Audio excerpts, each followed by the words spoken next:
नमस्कार, स्वागत है आप सभी का। आप देख रहे हैं न्यूज 18 मध्य प्रदेश छत्तीसगढ़। मैं हूं अपर्णा मौजम। नमस्कार, मैं हूं आशीष त्रिपाठी आपके साथ। और अब ये कार्यक्रम चल रहा है 5 की आंच और इस खास शो में आज हम जिन खबरों की बात करेंगे, सबसे पहले उन खबरों के बारे में आपको बता दें। आज बात होगी सबसे पहले ईवीएम की। चुनाव से पहले एक बार फिर कांग्रेस ने ईवीएम पर सवाल उठाए हैं। उधर सीएए को लागू करने की तैयारी भी पूरी कर दी गई है, यानी अब इसे जल्द ही लागू किया जा सकता है। और उधर सीएम डॉक्टर मोहन यादव का एक्शन देखने को मिला। बदजुबानी करने वाले कलेक्टर को पद से हटा दिया गया। जबलपुर में आज मोहन कैबिनेट की अहम बैठक है। बता दें कि हम आगे इस 5 की आंच में बात मौसम के मिजाज की भी आशीष करेंगे। बिल्कुल, नए साल के बाद लगातार अपना सर्दी का सितम बढ़ता जा रहा है। ऐसे में हर कोई इस खबर से भी कनेक्ट करेगा, जैसा मौसम बदला है उसके बारे में भी बात करेंगे। चलिए शुरुआत करते हैं। बिल्कुल, और इस साल लोकसभा चुनाव होने हैं, इससे पहले एक बार फिर से ईवीएम का मुद्दा कैसे गरमाया है वो अब आपको बता देते हैं। दरअसल कांग्रेस के वरिष्ठ नेता दिग्विजय सिंह ईवीएम को लेकर सवाल उठा रहे हैं। उन्होंने कहा कि धीरे धीरे देश भर में ईवीएम के प्रति अविश्वास बढ़ता जा रहा है। इसको लेकर मुख्य न्यायाधीश का सुझाव अच्छा था। इस मामले में रिटायर्ड जज और आईएएस ऑफिसर ने ईवीएम को लेकर सवाल किए हैं।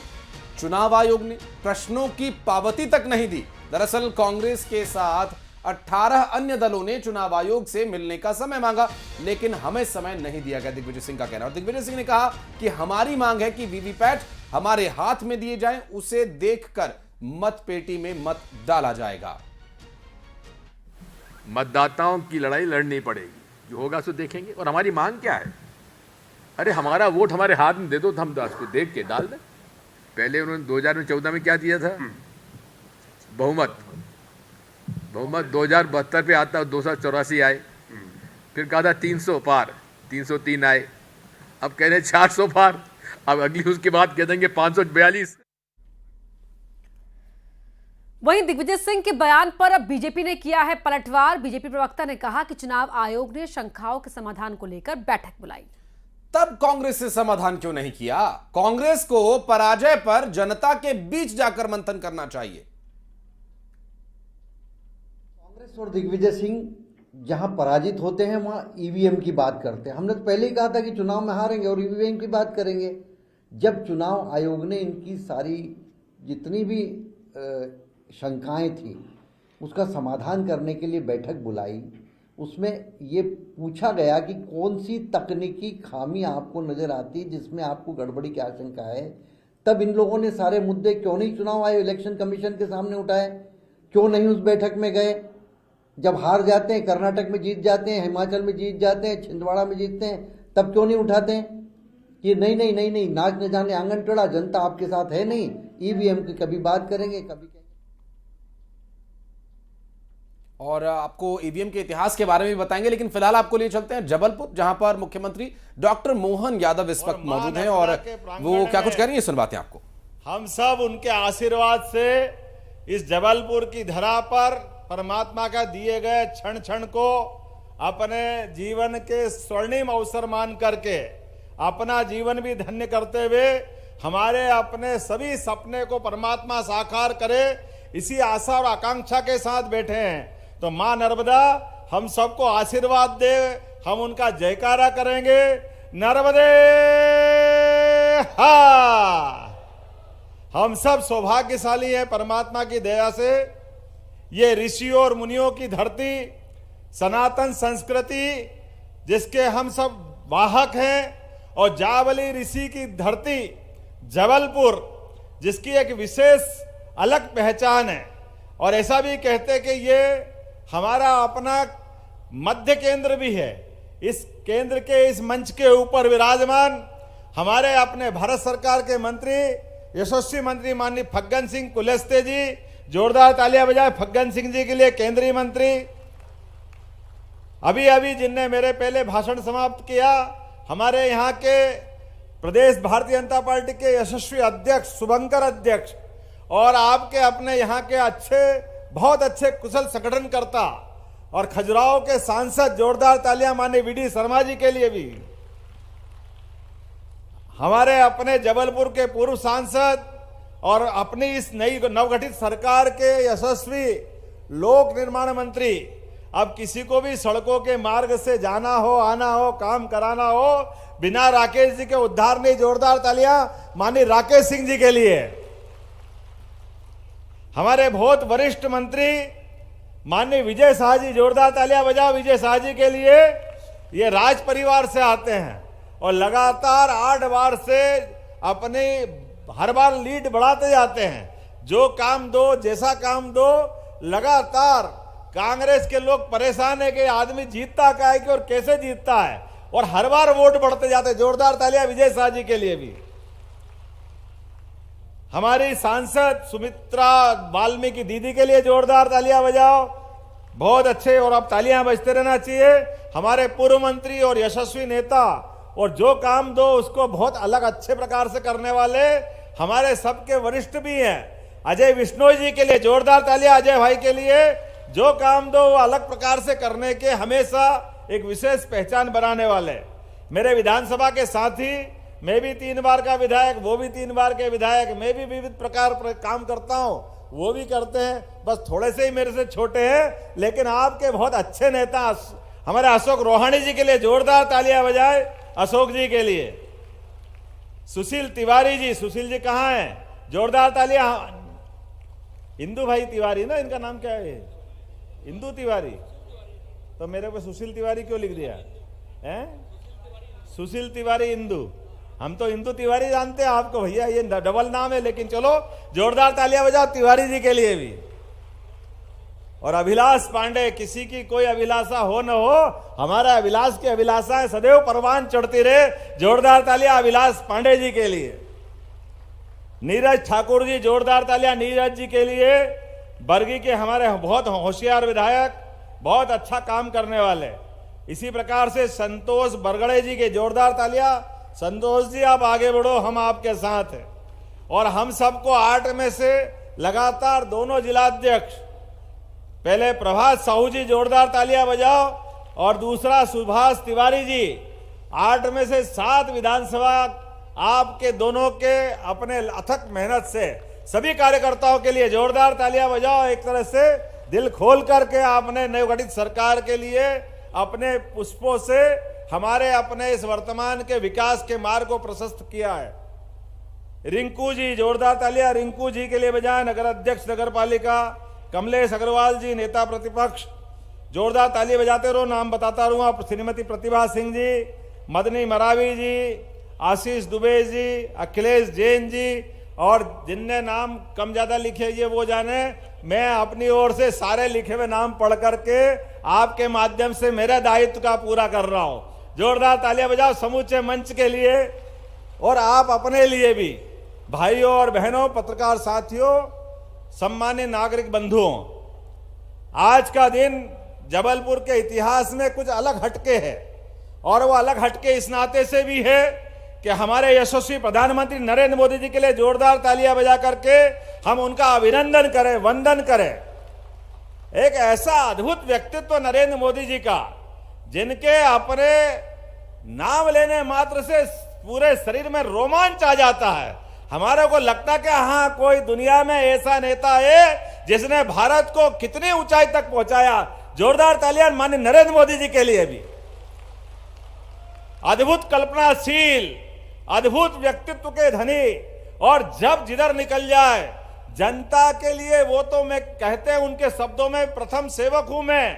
लेकिन हमारे नेता है जिनने प्रधानमंत्री पद को इतना गौरवान्वित किया कि दुनिया के 200 से ज्यादा देश अगर किसी को सबसे ज्यादा सम्मान देते हैं, उनका नाम नरेंद्र मोदी है। यह हम सबके लिए सौभाग्य और गौरव की बात है। मुझे इस बात की भी प्रसन्नता है, माननीय मोदी जी हमारे अपने शपथ समारोह में आए और आने के बाद उन्होंने कहा कि मोहन जी, आपको काम करना है, लेकिन काम करने के लिए अपना आधार इस रूप में रखना है कि हमारा समूचा मध्य प्रदेश ये देश का सबसे अच्छा राज्य है। माननीय शिवराज सिंह जी ने इसको आगे बढ़ाया है, आप उसको और आगे बढ़ाते रहिए। लगातार काम करते करते अपने काम की धुरी का केंद्र हर जिला, हर गांव, हर गली, हर मोहल्ले तक जाना चाहिए। और मुझे इस बात का संतोष है कि हमने कहा कि हाँ भाई साहब, आपने कहा है तो हम अपने लिए सुशासन के ऐसे उच्चतम मापदंड स्थापित करने के लिए हमारे मध्य प्रदेश के वो गौरवशाली शख्सियत जिनके ऊपर हमको सम्मान के साथ अलग प्रकार का विचार आता है, ऐसे स्थान से हमारी कैबिनेट की शुरुआत करेंगे। मुझे प्रसन्नता इस बात की है कि रानी दुर्गावती जी वही एक नाम है जिनने लगातार अपने जीवन के प्रत्येक क्षण का देश की सेवा के लिए, देश के स्वाभिमान के लिए जोरदार तालियां बजाकर गए। रानी दुर्गावती का वो अप्रतिम शौर्य, पराक्रम, उनका अपना पुरुषार्थ और वो जिस प्रकार से जीवन जिया है, उनने जबलपुर को नहीं, गोंडवाना राज्य को नहीं, पूरे भारतवर्ष को गौरवान्वित किया। पूरे भारतवर्ष को कोई क्या है, कितना महान व्यक्ति हो सकता है अपने जीवन काल में, हम केवल रानी दुर्गावती का सामने रखें। आप अंदाज लगा लो, आज मैंने एक और रानी का नाम जोड़ा है, हमारी वीरांगना 1857 की अवंतीबाई। जोरदार तालियां बजाओ रानी अवंतीबाई जी के लिए भी, जिनने 1857 में रानी झांसी की रानी लक्ष्मीबाई के साथ बराबरी से युद्ध में भाग लेकर के अपने प्राणों की आहुतियां दी है। और आज संयोग ऐसा है, तीसरी एक और महान नेत्री का आज जन्म दिवस है, सावित्रीबाई फुले। जोरदार तालियां बजाओ सावित्रीबाई फुले के लिए। ये क्रमशः त्रिवेणी जिनके कारण से आज का दिन धन्य हुआ है। रानी दुर्गावती जितने युद्ध लड़े, एक भी युद्ध नहीं हारी, सारे के सारे युद्ध। और ये वो दुनिया के देशों को जवाब है जो कहते हैं कि हमारे यहाँ महिलाओं का सम्मान बढ़ाना चाहिए। अरे हमारे यहाँ की बहनों ने, महिलाओं ने, नारियों ने सदैव दुनिया के अंदर अद्वितीय उदाहरण पेश किया है। वो उदाहरण झांसी की रानी लक्ष्मीबाई हो, वो उदाहरण रानी दुर्गावती हो, लगातार अवंतीबाई हो। आप बताओ, झांसी की रानी के पहले दुर्गावती, जिनने अकबर जैसे महान, पता नहीं कैसे महान कहा हुआ उनको, लेकिन वो ऐसी बड़ी सत्ता से लड़ने के लिए जिस प्रकार से उनने युद्ध लड़े, और तो और युक्ति बुद्धि से भी एक एक घटना उनकी कितनी अलग प्रकार की है। अकबर को लगा कि गोंडवाना पे कब्जा करना है, तो चालाकी से कूटनीति के माध्यम से एक सोने का पिंजरा भेजा और सोने के पिंजरे में तोता रख दिया, और यह संदेश था कि आप मेरी अधिसत्ता स्वीकार कर ले तो मैं आपके राज्य पे कोई आक्रमण नहीं करूंगा। लेकिन रानी दुर्गावती, उन्होंने अपना जीवन का प्रत्येक क्षण देशभक्ति के लिए जिया है। इसलिए उन्होंने संकल्प किया कि अकबर, तुम कितने भी ताकतवर क्यों नहीं हो, लेकिन भारत की नारियों को डरा नहीं सकते, दबा नहीं सकते, उनकी देशभक्ति पे प्रश्न नहीं खड़ा कर सकते। उन्होंने भी सोने का अपना थाल बनाया और सोने के थाल में एक हथियार भेजा। उन्होंने कहा, ये नारियां इस हथियार की प्रतीक है, ये मर जाएगी लेकिन तेरे आगे झुकेगी नहीं।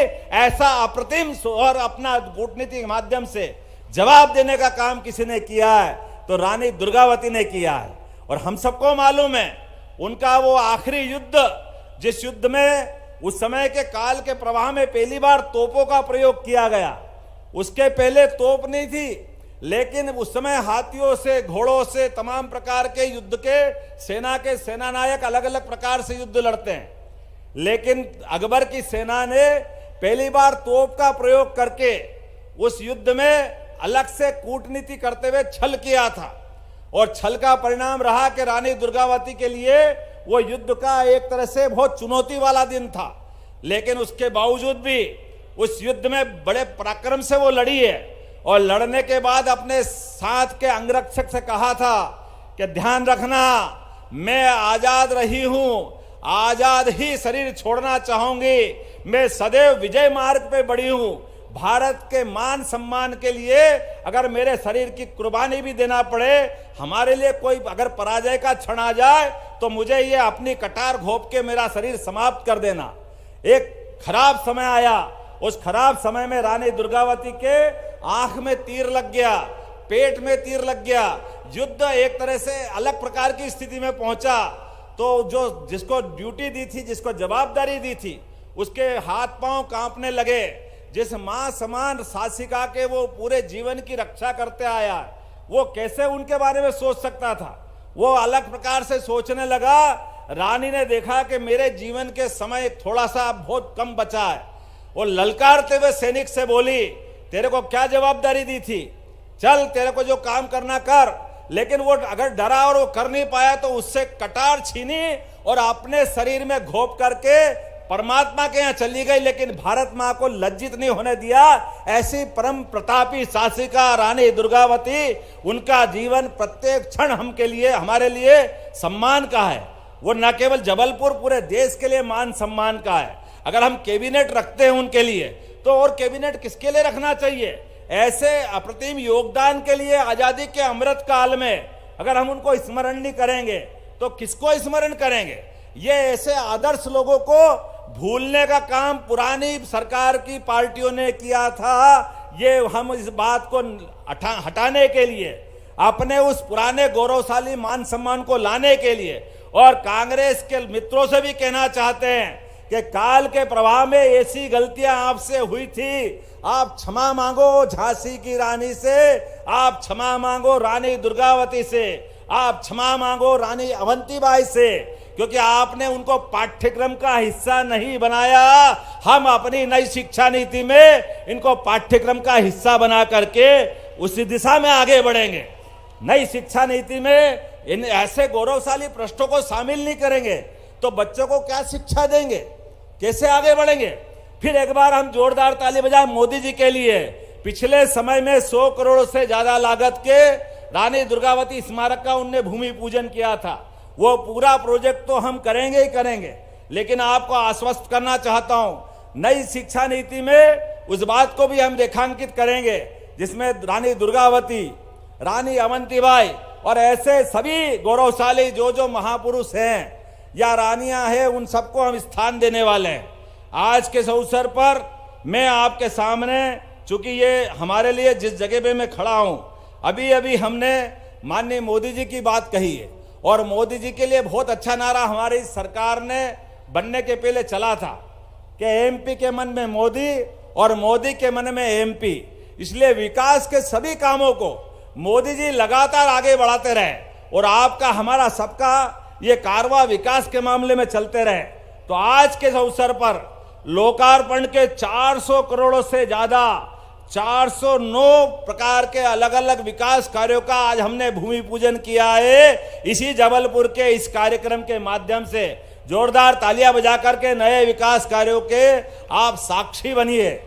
लगभग 14 लोकार्पण भूमि पूजन और भूमि पूजन 100 करोड़ की लागत से नेताजी सुभाष चंद्र बोस मेडिकल कॉलेज के लिए 100 सीट का नया इंफ्रास्ट्रक्चर डेवलपमेंट का काम करेंगे, जोरदार तालियां बजा करके एक दूसरे निर्माण कार्य के लिए। और 300 करोड़ की लागत से लगभग अलग अलग प्रकार के विकास कार्यों का आज हमने लोकार्पण किया है। मैं आज के अवसर पर 40 वर्षों की प्रतीक्षा से बरगी डैम के डूब क्षेत्र के 10 गांवों के लगभग 1414 परिवारों को भू अधिकार योजना के अंतर्गत पट्टे देकर के आज के इस कार्यक्रम को सार्थक करेंगे। यशस्वी प्रधानमंत्री ने कहा है, हर गरीब के साथ सरकार खड़ी रहेगी, उनकी संवेदनाओं के हम साथी बनेंगे, उनके सुख दुख के लिए हमेशा हिस्सेदार बनेंगे। तो आज का कार्यक्रम उनके लिए भी है। राजस्व ग्राम में नहीं होने के कारण से आ रही परेशानियों के लिए भी हमने ये बड़ा कदम उठाया है कि वन ग्राम के अंदर भी जो कष्ट है उन कष्टों को मिटाना हमारी सरकार की जवाबदारी है। आपको मालूम है, यहाँ इसी जबलपुर की धरती में 63 एकड़ भूमि पर आईटी पार्क का निर्माण हुआ है। माननीय अजय जी बता रहे थे कि थोड़ी छोटी मोटी जरूरतें हैं, लेकिन फिर भी 400 करोड़ का काम है। जोरदार तालियां बजाओ। हम बहुत जल्दी आईटी पार्क पे भी आगे बढ़ेंगे, उस काम को भी पूरा करेंगे। लगभग 65 करोड़ की लागत से गारमेंट एवं फैशन डिजाइन क्लस्टर का काम भी यहाँ पूर्व में चालू करने का निर्णय हुआ है, उसको भी हम अंजाम तक पहुंचाएंगे। आप तालियां बजा करके इस नए क्लस्टर के मामले में भी हमारे इस कार्यक्रम के साक्षी बनिए। 800 करोड़ की लागत से, वाकई राकेश जी के लिए जोरदार तालियां बजाओ। 800 करोड़ की लागत से प्रदेश के सबसे बड़े लंबे एलिवेटेड कॉरिडोर का निर्माण भी यहां होने वाला है। 1100 करोड़, जोरदार तालियां बजाओ, और 300 करोड़ बच गए। जोरदार 1100 करोड़ किसको कहते हैं? नमामि नर्मदे परियोजना के अंतर्गत 17 घाटों का, और अभी आपने कहा गौरी घाट और कौन सा बताया है? तिलवारा घाट। जो घाट पे आप घाट बनाने की बात करोगे, अयोध्या और हरिद्वार की तर्ज पर वो सारे घाट बनाए जाएंगे। बोलो नर्मदे महारानी की। अरे नर्मदा जी के किनारे घाट नहीं बनेंगे तो कहां बनेंगे? नर्मदा जी की आरती करें। नर्मदा जी तो जीते जी हमको मालूम है मोक्षदायिनी है। एकमात्र हमारी पवित्र नर्मदा जी जो पूरब से पश्चिम की तरफ बहती है और हमारे मध्य प्रदेश के लिए तो जीवन दायिनी है। ऐसी पवित्र मां के लिए अगर घाट नहीं बनाएंगे तो कहां बनाएंगे? निश्चित रूप से उनके लिए घाट बनाए जाएंगे। और अभिलाष जी, तुमने कौन से ब्रिज की बात कही है? अभिलाष पांडे जी ने कोई ब्रिज बताया है, वो ब्रिज भी बनाया जाएगा शहर के यातायात की व्यवस्थाओं को अच्छा रखने के लिए। ITI से दीनदयाल की तरफ जाने वाले वो नए ब्रिज के निर्माण की भी यहीं से घोषणा करता हूं, उसकी मंजूरी देता हूं। महाकौशल में वैसे तो बड़े बड़े काम हुए हैं। छिंदवाड़ा, सिवनी, शहडोल में मेडिकल कॉलेज, जबलपुर में सुपर स्पेशलिटी हॉस्पिटल, नरसिंहपुर में 4,434 करोड़ के शक्कर पेच लिंक सिंचाई परियोजना, बालाघाट, चिन्नौर, चावल को GI टैग मिला है।